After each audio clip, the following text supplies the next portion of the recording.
your source for everything paranormal. Para X. The views expressed and the opinions given by the individual host and their guests do not necessarily reflect those of Para X, its affiliates, or its sponsors.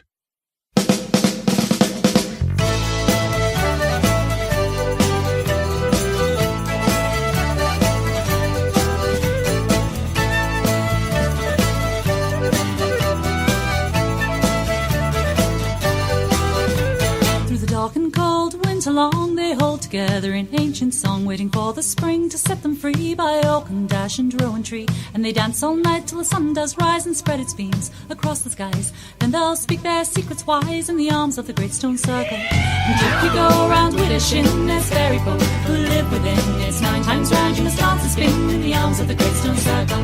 Light, light, a fire in the night, jump through the flames, see the flames burn bright, see the world through open sight in the arms of the great stone circle.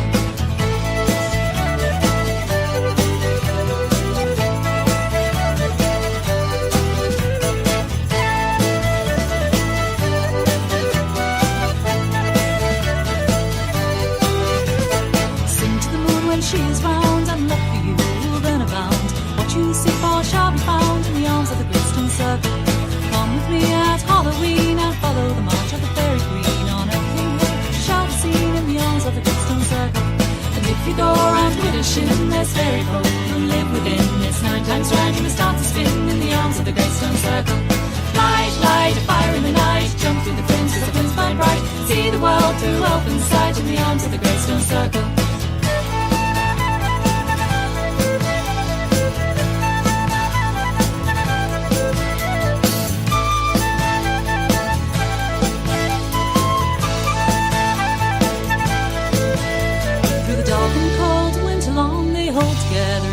Song, waiting for the spring to set them free by oak and dash and rowan tree. And they dance all night till the sun does rise and spread its beams across the skies. Then they'll speak their secrets wise in the arms of the great stone circle.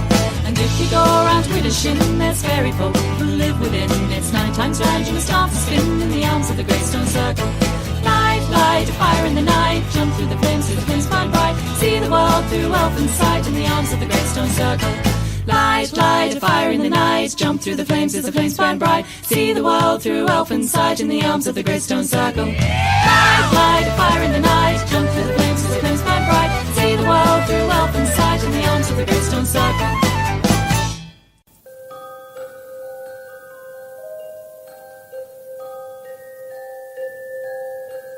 Merry meet and blessed be, heed the words I call to thee. Honour the old ones in name and deed, hearken not to others' greed. Pray to the moon when she is round, luck with you shall then abound. Respect the earth, the sky, the sea, as you will it, so mote it be. Welcome to Stirring the Cauldron on the Para X Radio Network. And now, here's your host, Marla Brooks.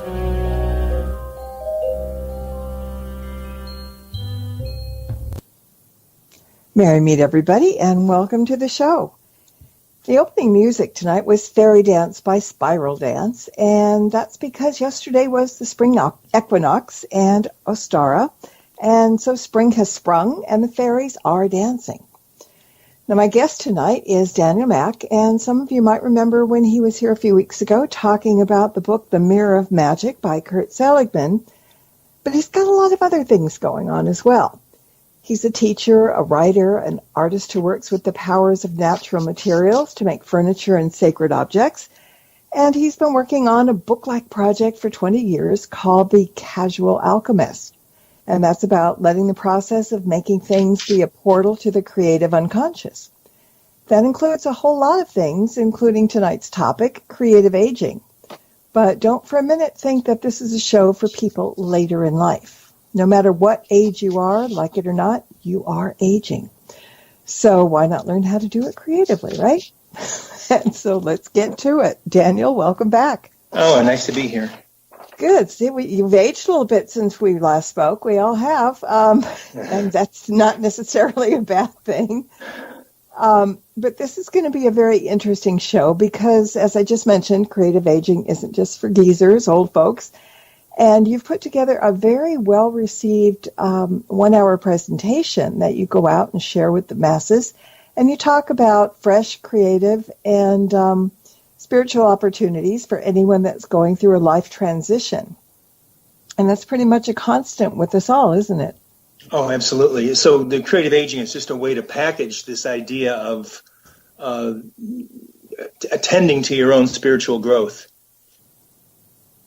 Sounds simple, but and it probably is. But there's things to do that we probably don't think about. But first of all, my curiosity is, how did you get interested in this topic to begin with? I've been looking for various platforms ever since I've been teaching work about natural materials and working with natural materials for many, many years. And I've been looking for ways to write about it, and it's been extremely difficult because it's so in the moment. So a book is so static. It's so, you do it a year ahead of time. It comes out. You have to talk about what got written then. So I was not able to create, I'm still not able to create something that is dynamic, that is put together in the moment, much like this program is right now. Mm-hmm. So that had me stalled. And I realized that there was this great group of people out there who were seekers and searchers, the great number of us who are retiring, who have access to going places at 2 o'clock in the afternoon. So it was sort of a relabeling or representing of this idea of casual alchemy for a very specific group of people who, have kind of clunked into this idea of retirement and having to kind of reposition themselves in their life. Plunked is a good word.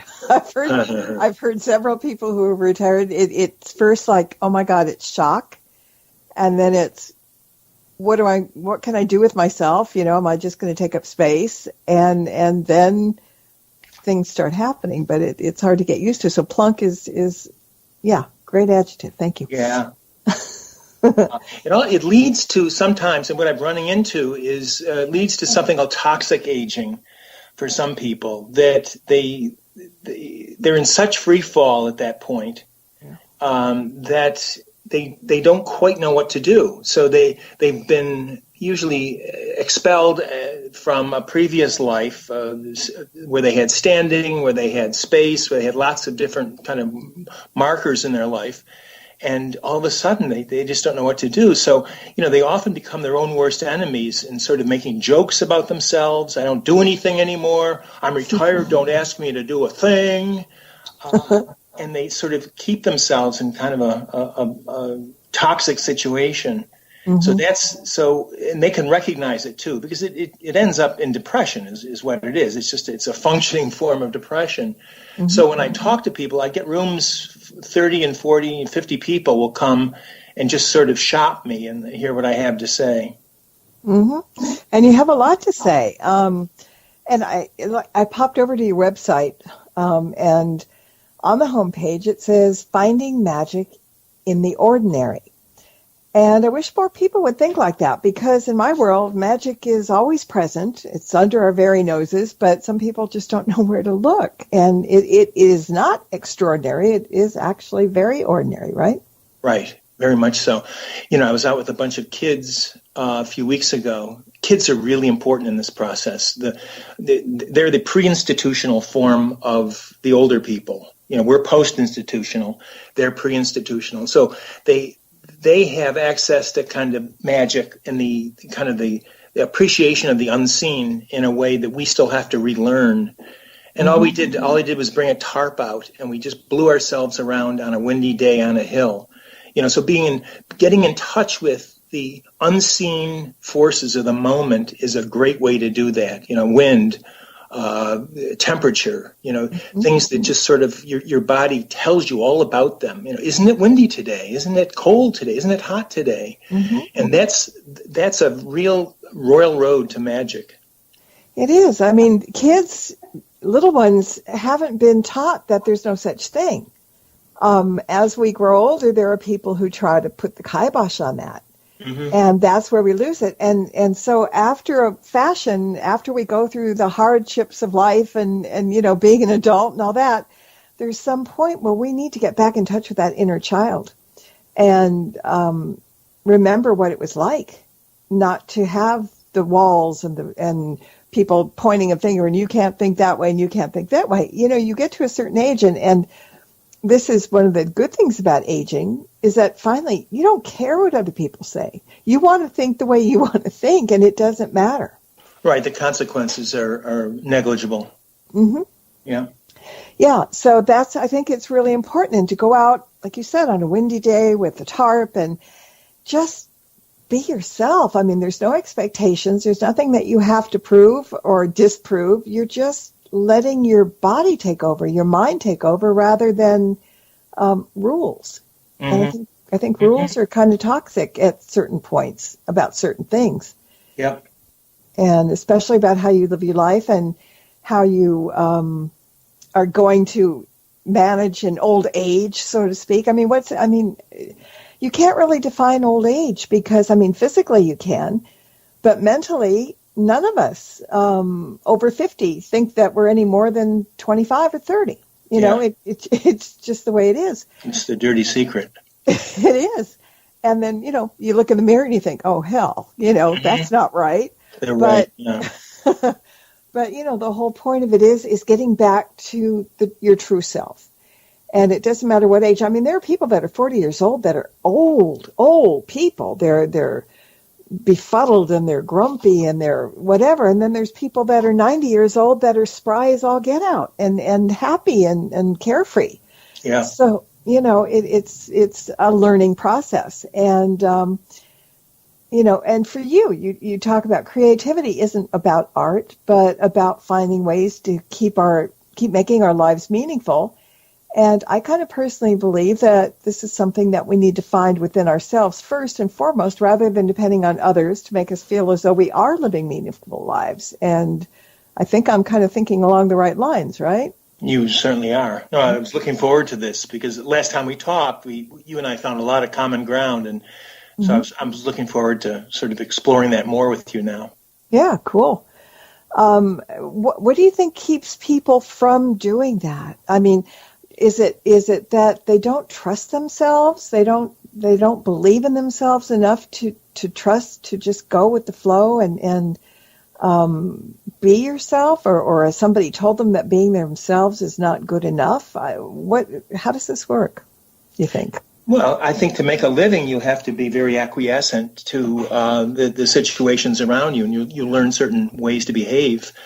And if you become too self-proclamative or if you experiment too much, you pay some consequences. But the consequences become less and less as you get older.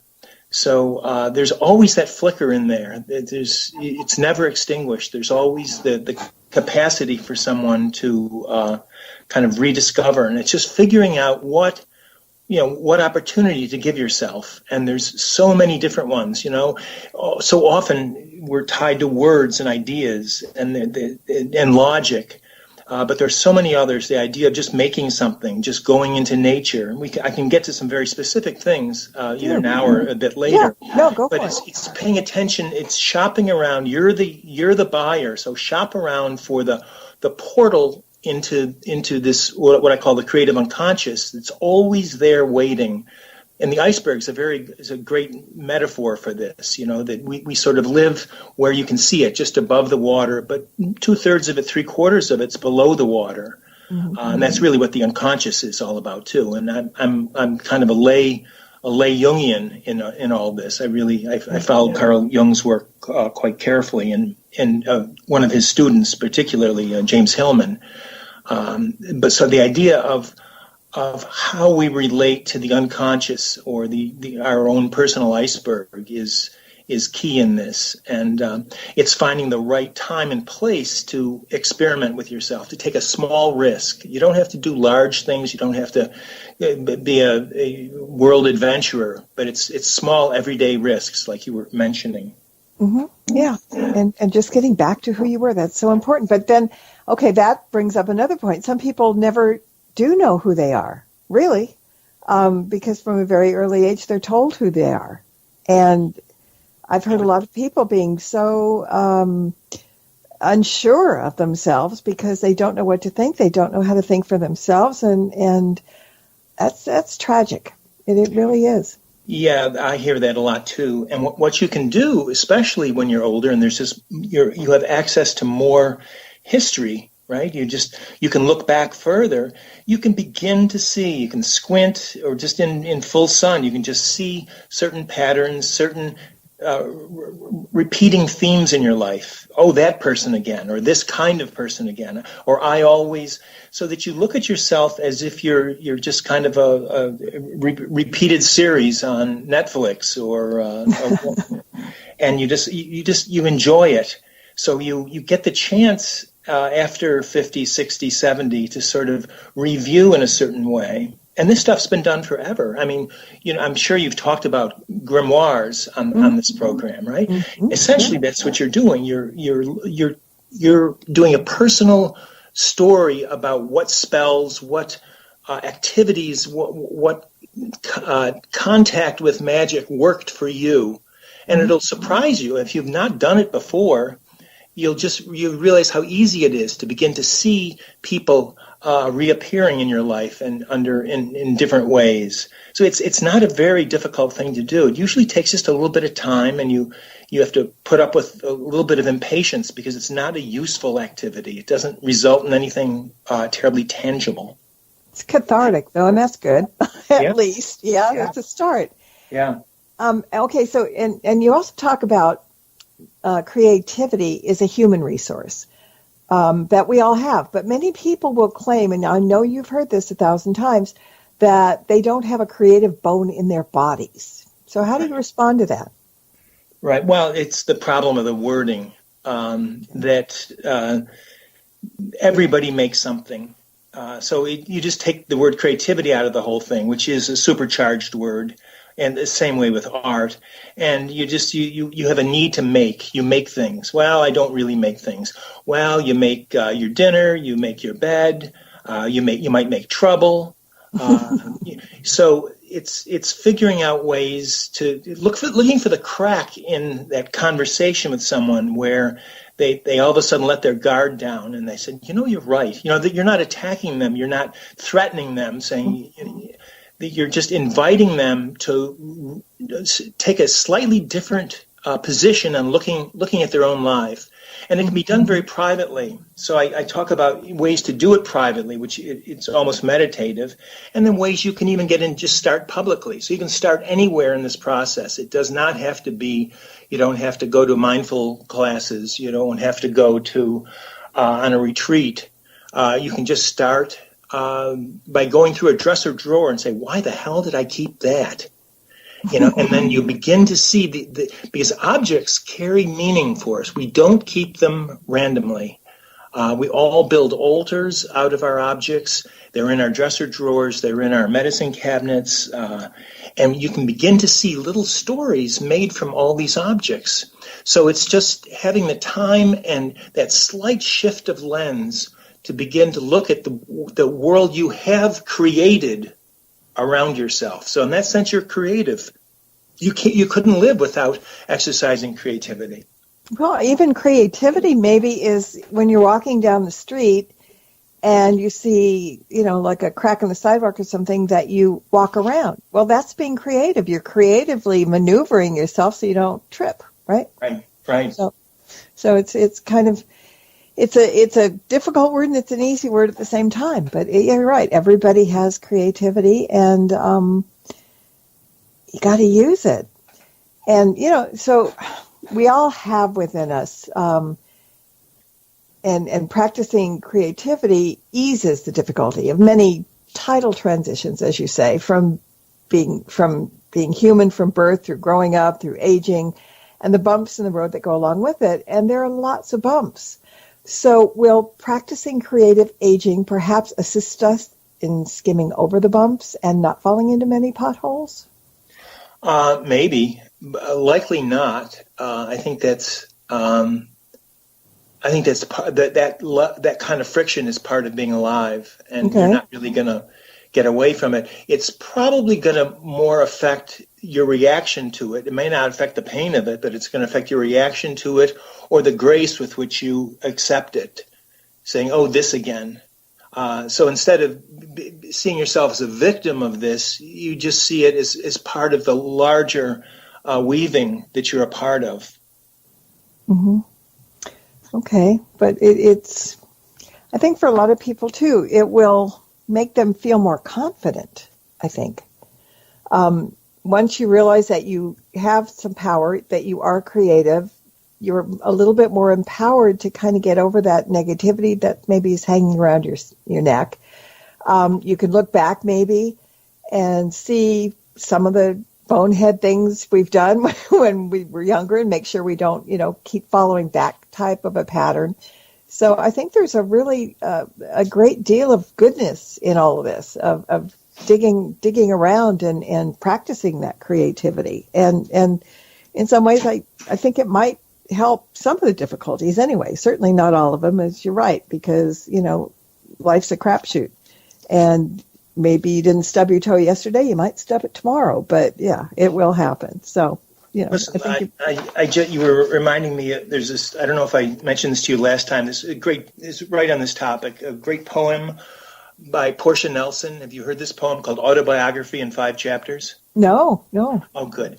As you were talking, I got up, went to I found it. The poet is Portia Nelson. It's called Autobiography in 5 Short Chapters. Chapter 1, I walk down the street. There's a deep hole in the sidewalk. I fall in. I am lost. I am helpless. It isn't my fault. It takes forever to find a way out. Chapter 2, I walk down the same street. There is a deep hole in the sidewalk. I pretend I don't see it. I fall in again. I can't believe I'm in the same place. But it isn't my fault. It still takes me a long time to get out. Chapter 3, I walk down the same street. There is a deep hole in the sidewalk. I see that it is there. I still fall in. It's a habit. My eyes are open. I know where I am. It is my fault. I get out immediately. Chapter 4, I walk down the same street. There is a deep hole in the sidewalk. I walk around it. Chapter 5, I walk down another street.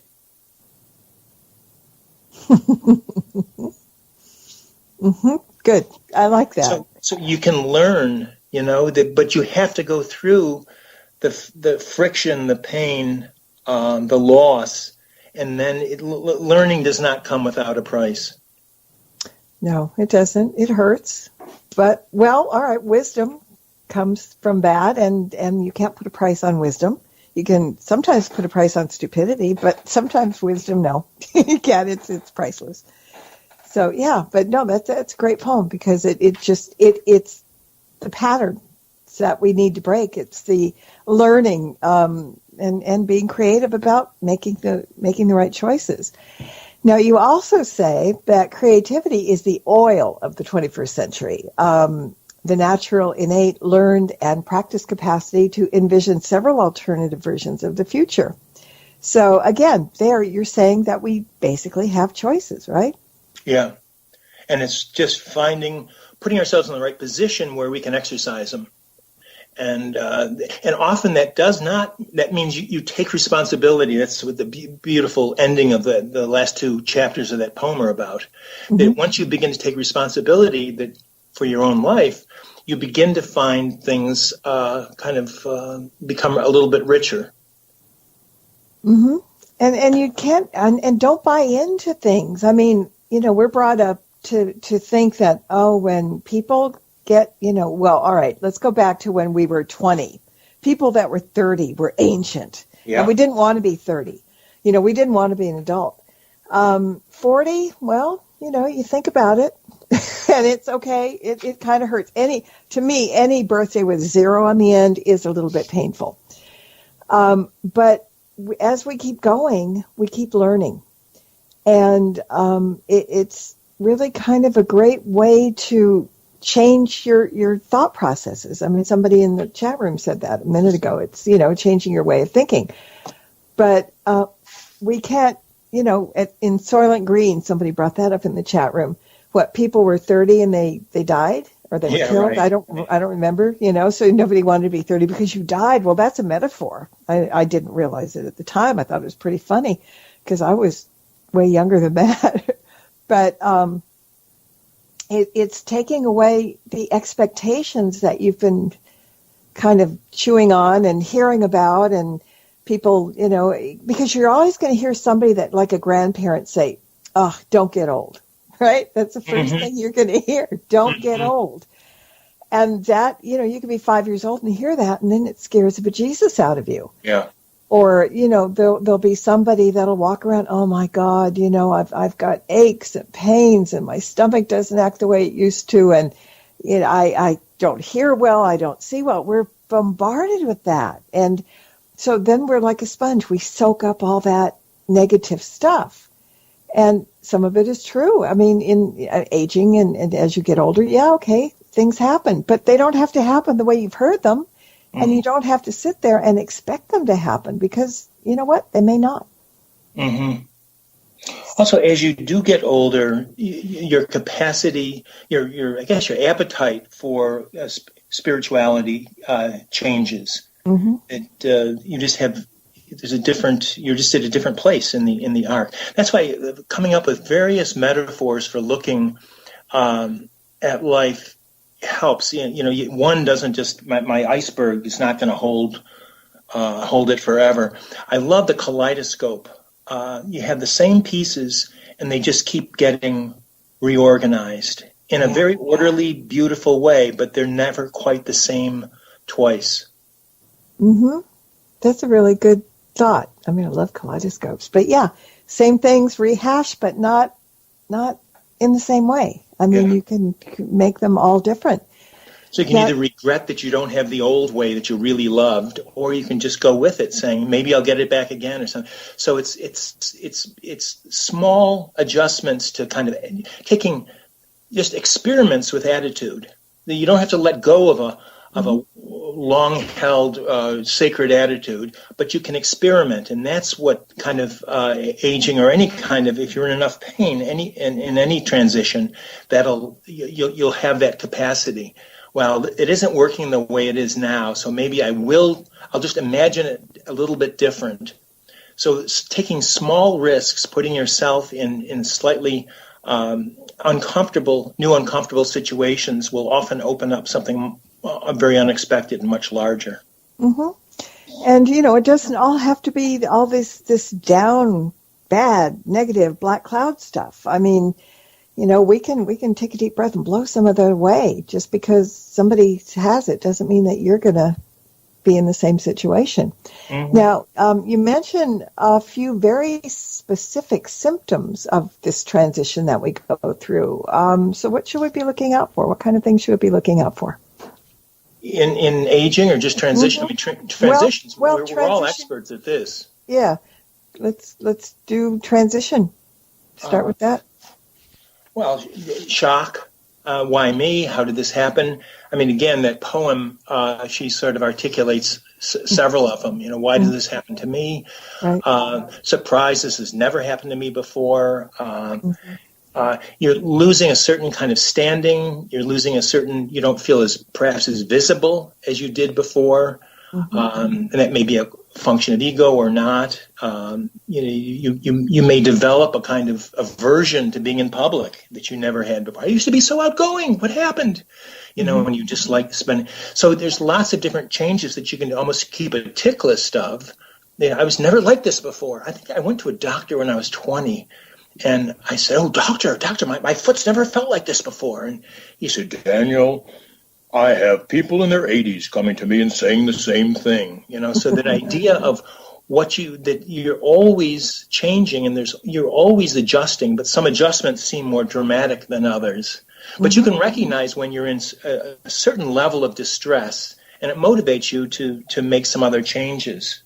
And that's where you can just see yourself as kind of an ongoing experiment, that you take some small risk, that you might learn something new, you might explore your feral side a little bit more. And feral would would encompass going out into nature and perhaps going off the trail and not being on the trail as much, or just, again, pushing yourself just beyond where you think your comfort level is, just to see what will happen.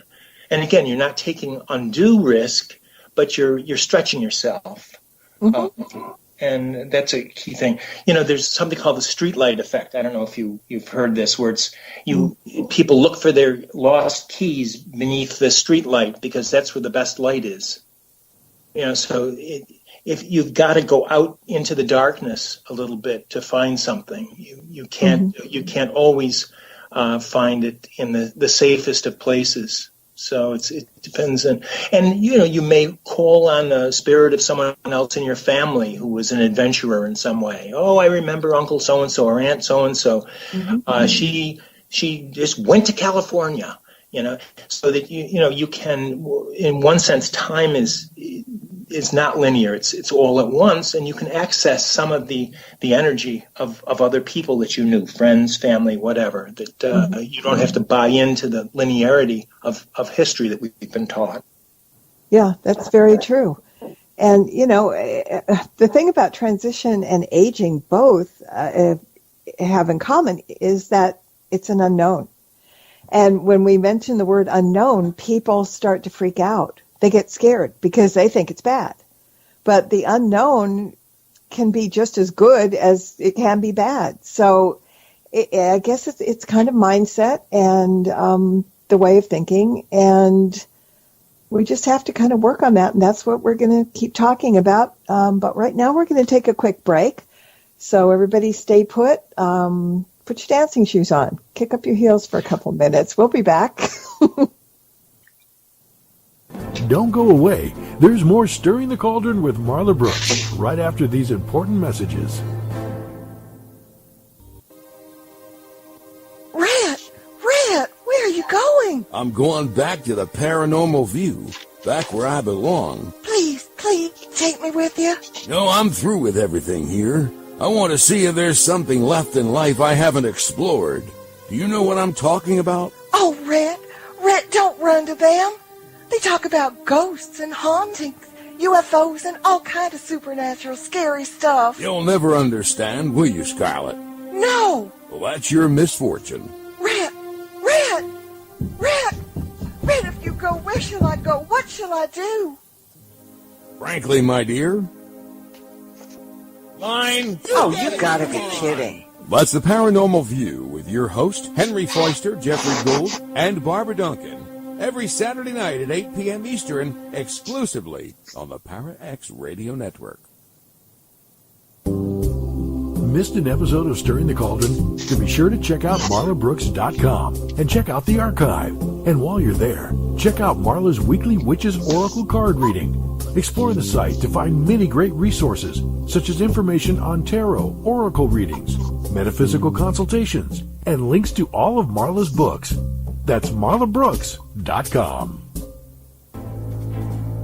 Welcome back to Stirring the Cauldron. Once again, here's your host, Marla Brooks.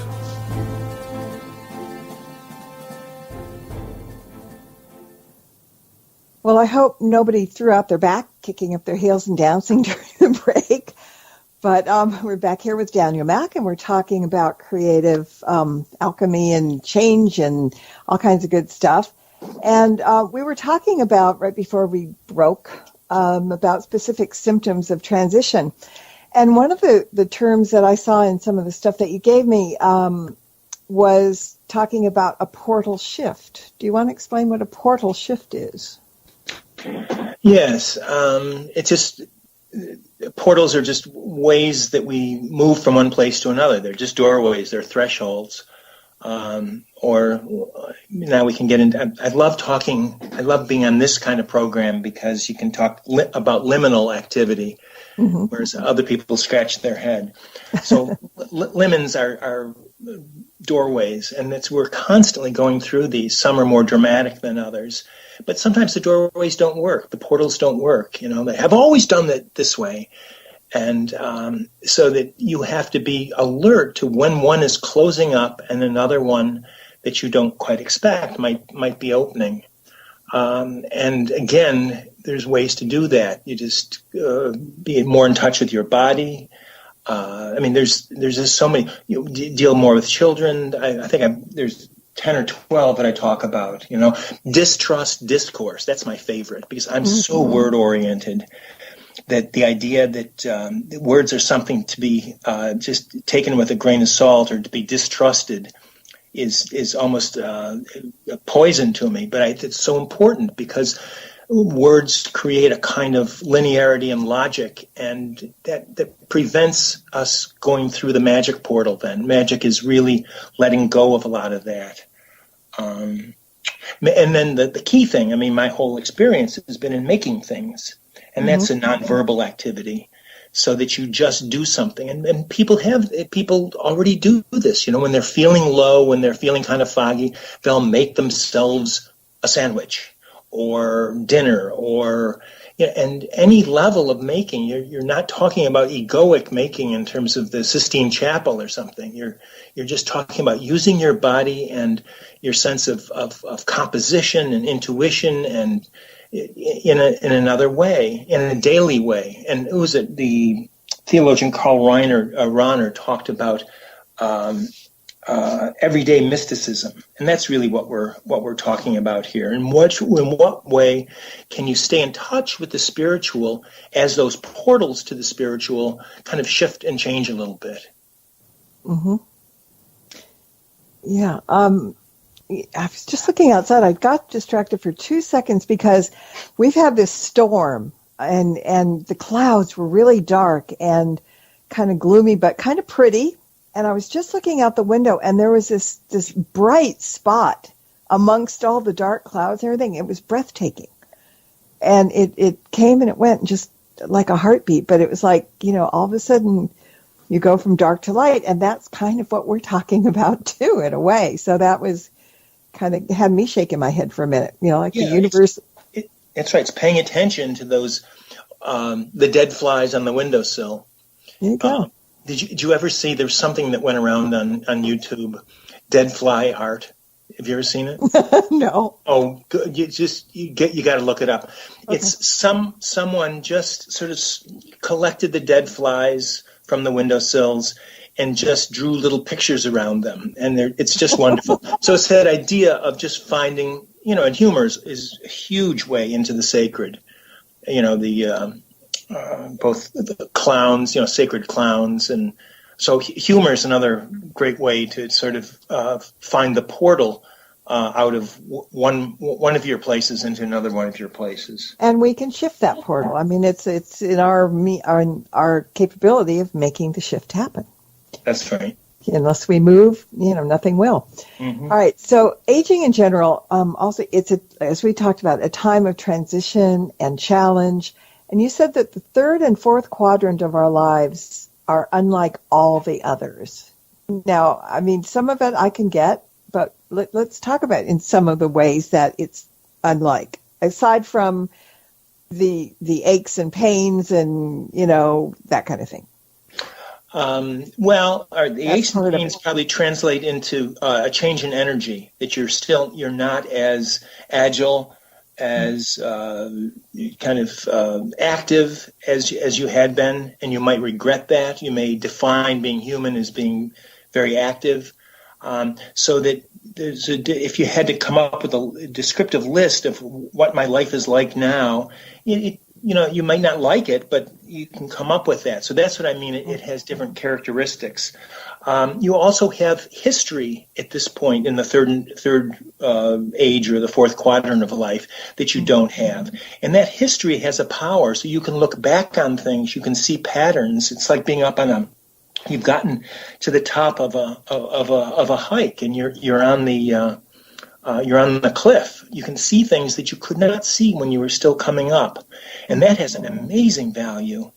Mm-hmm. And the idea, and that also you've probably done what you're going to do. You've probably climbed where you're going to be, and you can share things at this point. So the idea of being generous is maybe a whole new idea for you at this point. So I think capitalism might sort of fade as a favored activity as you get into your third age or this fourth quadrant. Because you may likely have solved some of those problems one way or the other, or you've just become less needy or expectant of a certain standard of living. And that kind of detaching from the capitalist mentality will give you another whole set of kind of options. Mm-hmm. Yeah. So let's talk a little bit about composing our present and future, because again, we do have the ability to shapeshift ourselves and our lives, and therein lies the alchemy. How's that for clever? Yeah, clever words. But not everybody, again, has the confidence to believe in themselves. So let me get to the big question that you mentioned in some of your things. What are some of the ways that we can become regenerative for ourselves, our families, and our community? One, you should be motivated to it. You know, I was at a rest stop. I was driving to Maryland the other day. I was at a rest stop, and there was a guy who had a truckload of motorcycles. And he was clearly going from place to place, racing his motorcycles. I don't think he has a great interest in exploring some of these questions, so that you have to be motivated to sort of be looking into both in yourself and to wanting to rebalance the spiritual, the intuitive, and the technical, which is what alchemy is about. And unless you're motivated, you're probably not even listening to this program. So let's there you go. So specifics. You first, a kindness to yourself. That, you know, often people carry around that little kind of Chinese cookie message. You know, you're not enough. You know, don't tell anybody, but you know, you've never been enough. So instead, think that you're enough, and just find where you want to start. Do you want to start body-wise? Do you want to do something? You want to make something? Give someone a gift. I mean, there's so many different places to start like this. So that first you have to see yourself as a person who has access to things. You have access to information. You have access to empathy. You have access to objects, to time. So you may just want to share time with somebody. You want to visit with somebody.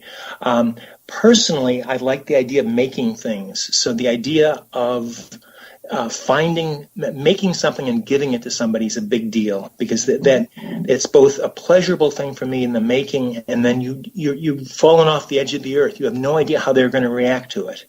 So again, we all collect these things. They're in our pockets. They're in our glove compartments, in our cars.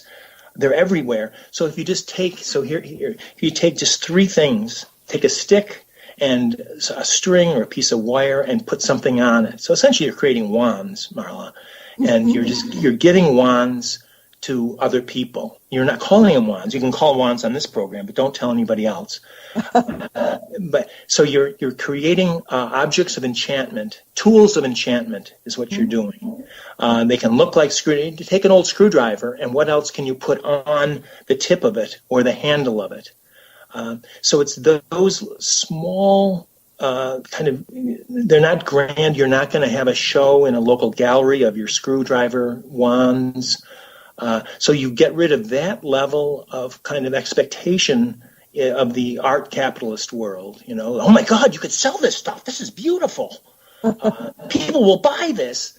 You know, so the idea of staying in the gifting economy is a really important thing. Just sharing something. This winter, you know, my neighbors would shovel parts of my sidewalk for me. Just small acts of kindness that are unexpected, that were totally in their power. They didn't have to. I didn't ask them. I'm not infirmed, but they just did it. And I did similar things, you know, or spend time with children in some way or another. Probably not in a school setting. I've been working in the schools, and the schools are just so institutional, and they have their ways that you really can't get to what I like about children. So I'm finding other you know, I'm setting up a nature play area over in one of my community centers, and that's nice. It's where people have. So you're looking for those cracks in society where you can just sort of seep in and see what happens in there. So making objects, giving them to people. understanding that this time of life it's the earth element. That earth is the sign, is the element of old age. And just sit with all that. What does that mean that it's autumn and winter? What are your associations with autumn and winter? Read some poems about autumn and winter. The poet Donald Hall is just remarkable in this. Robert Frost. It's not very difficult. So poetry is another example of kind of magical writing that you can make yourself put yourself in the presence of. What else? Well, you talked about doing a grimoire, for one thing.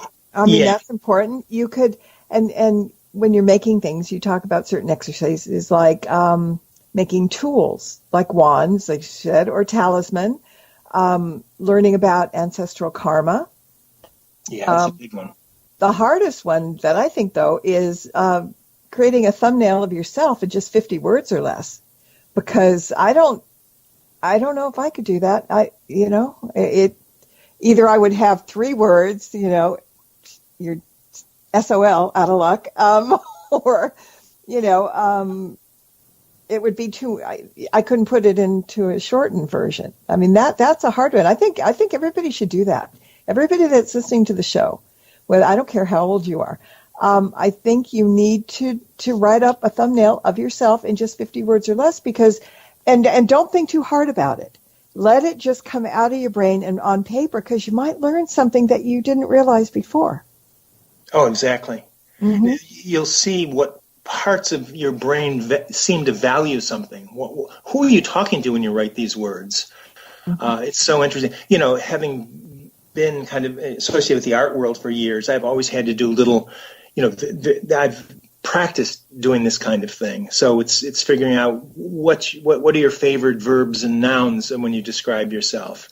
But mm-hmm. it's a very interesting process. The other is haiku. It's a very powerful, again, economical activity where you're talking about mood, the weather that day, and some kind of contrast or comparison. So you have some guidelines. You're just not being thrown into, be creative. You're being given some guidelines so that writing a piece of haiku is a good exercise. And visually I can do that with people. I give them an empty jar. And I said, just go out, their tails are wagging, they're in a workshop. What are we going to do? I said, here's an empty jar. Or I'll have gone to Burger King and gotten some of those little ketchup, those paper ketchup things. Mm-hmm. I said, what, can you go out and find something to put in there? And they look at me as if I'm crazy. And all of a sudden, 10 people come back with 10 very different ways of filling that Burger King ketchup cup. Or that, my favorite right now is, you might get this sponsor, is the Wee yogurt jar. The only yogurt that comes in a glass jar these days. Yeah. It's a beautiful jar. So I'll use that one, and I'll use the Burger King. And so people don't feel threatened. They're not having to do a huge 4x4 canvas or some kind of assemblage project, all these kind of fancy words. Just find something and put it in that jar. And then you begin to there's a dialogue that begins to happen. There's a little frequency that begins to get set up between you and your hunting, your gathering, your collecting, and your honoring of some object. So you're letting a piece of maybe the natural world or the unnatural world, they're all around us, speak to you. You're in relationship at that point. Yeah, and it's funny you mentioned the yogurt jar, because that got my mind thinking, because it is a very sweet little jar. And I can't believe that people buy the yogurt and throw that out. And so I would look at it and I'd bring it home and I would wash it out. There's yogurt in there? Yeah, at one point. Yeah. Oh, no, I just get the jar and throw the yogurt out. Oh, my God, I didn't realize. See? There's the creativity there. But, I'm sitting there trying to think of ways that I can use it. Not being hoarding or anything, not taking up too much space, but just it's a shame not to use it at some point. So there you've got creativity going right there. There's a little alchemy in your brain. Yep. So, I mean, it can be so simplistic that you don't even realize. I mean, all right, go down the street and pick a flower, or pick up a leaf or something, which, doesn't cost anything, and figure out something to do with it. Do you want to put it on a shelf? Do you want to put it in a box? Do you want to paint on it? Do you want to, just anything to keep the creativity flowing. And creativity, there's no right or wrong. I mean, it's who you are and what you do and how you feel. And that's it. There's no rules. We're throwing about the rules that we've been learning all our lives and staying in that box and happily putting a toe out and realizing that the shark didn't bite your foot off and, go out and have more fun. Also, the artist trading card form, they're little 2.5 by 3.5 inch. They can be out of anything. And it's a piece of paper, a shirt cardboard, or a corner. So it's small. Imagine just 2.5 by 3.5 inches. So again, it's so manageable that you're not going to be tempted to try to create. You're not going to be paralyzed by the artistic potential of it all, but you use it kind of almost like psychic flypaper. What's going on today.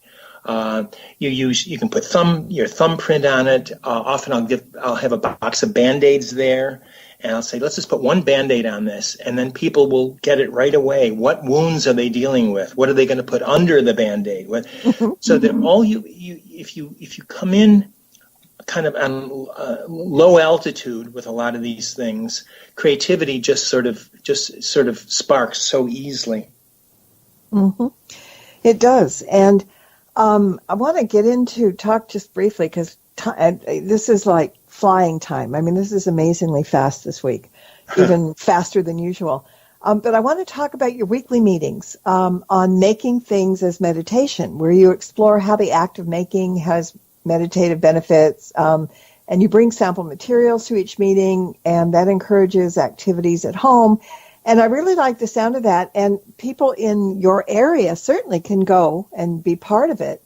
But also on your website, there is information about that. So let's kind of just give a couple of minutes to that, because this is kind of like a stepping off point for people who don't know where to start. Yeah, I've been trying that. I've been trying in a local yoga center to behave like a drop-in yoga teacher, and it's not worked so far. Mm-hmm. So it isn't quite what people are expecting. So I haven't somehow broken through that veil of comfort. Mm-hmm. So I'm still working on that. And okay. So the website, I think the website is very rich with a lot of these things. So that yes. I think I'm just going to almost put everything. In fact, probably this book that I'm doing will just end up on my website. I think going through publishers one more time in that process is probably part of a different era of my life, and I think I'd just as soon give the information away at this point. Well, it's a gift to do that, and there's just so many things that we don't think about. And I was going to say earlier that some people don't understand creativity, they don't understand alchemy and all that. But I think we in the metaphysical community are blessed because we don't need to be taught some of these things that, I don't know, lay people, is that the right word? Yeah. That we understand so much more, and it takes so much less thought to be this way and to do this way. And I think we see things in a different light. Yeah. And this is what we're trying to make other people think about too. And this is what this whole thing is about. Maybe some of the stuff that we've been talking about tonight will rattle a few cages or a few gray matters or some brain cells, and realize that we have the capability to make really good changes. And one door closes, like you were talking about retirement, but another door always opens. It always is. Yeah. You just have to walk through it. So it's not all doom and gloom and scary and you're getting lost, and none of that. This is something that if you're 30, if you're 40, if you're 50, you're aging, like I said, you're aging every day. And these are the things that you need to start doing then, because it's going to enrich your world in general. Age has no jurisdiction here at all. It's about getting to know yourself and making your life a happier one and a more productive one in your own way, not because you're going to work 9 to 5, right? Right, exactly. Here, one other fast way. I have loved Pinterest, setting up Pinterest boards. The algorithms in there and the images that just sort of collide with each other are just, it's a delight to me. Mm-hmm. Yeah, and so people need to actually go to your website, and you can give that out. And then also I think there's a link to the Pinterest thing there, because you've put a great deal of effort and really good information out there. So people should need to know where to get a hold of it. Good. So what is your website? Oh, it's my name, DanielMack.com. See, now that was creative. That was it. Yeah, it snapped just like that. Yeah. Straightforward. I do it too, because, it makes it so much easier. I would love to have something really creative and whatever. And then, it's like passwords on websites. You want to have your password that's really, really creative. So you'll write something that you think is brilliant, and then every damn time you have to write it in, it's so long and so drawn out that it's just a real pain. So yeah, simplicity is a good thing. It really is. So all right, we're trying to beat the clock here, but people can get a hold of you and find out so much more. And there's your furniture to talk about. There's all kinds of things. And your little talisman that I adore. Yeah. People go to his website and look at these little talisman, because he'll explain what they are. They're lovely little things. And that is creativity right there. Yeah. So, Daniel, you got to come back, because we just talk too much and it goes too fast. I know. I enjoyed the last time, and I definitely enjoyed this time. So we'll find something else to talk about. Absolutely. And so this was a really wonderfully informative show. And I really appreciate you sharing your wisdom. And I also appreciate everybody that's listening in. And really happy that you're here. And until next time, everybody, we're going to take off. So blessed be, and merry meet again. Good night. Thank you for tuning into this episode of Stirring the Cauldron with Marla Brooks. Please join us again next week at the same time for another great guest and more cauldron stirring. Any rebroadcast or other use of this program without explicit permission is strictly prohibited. Copyright 2019. The Mysterioso March by Kevin MacLeod is licensed through Incompetech.com.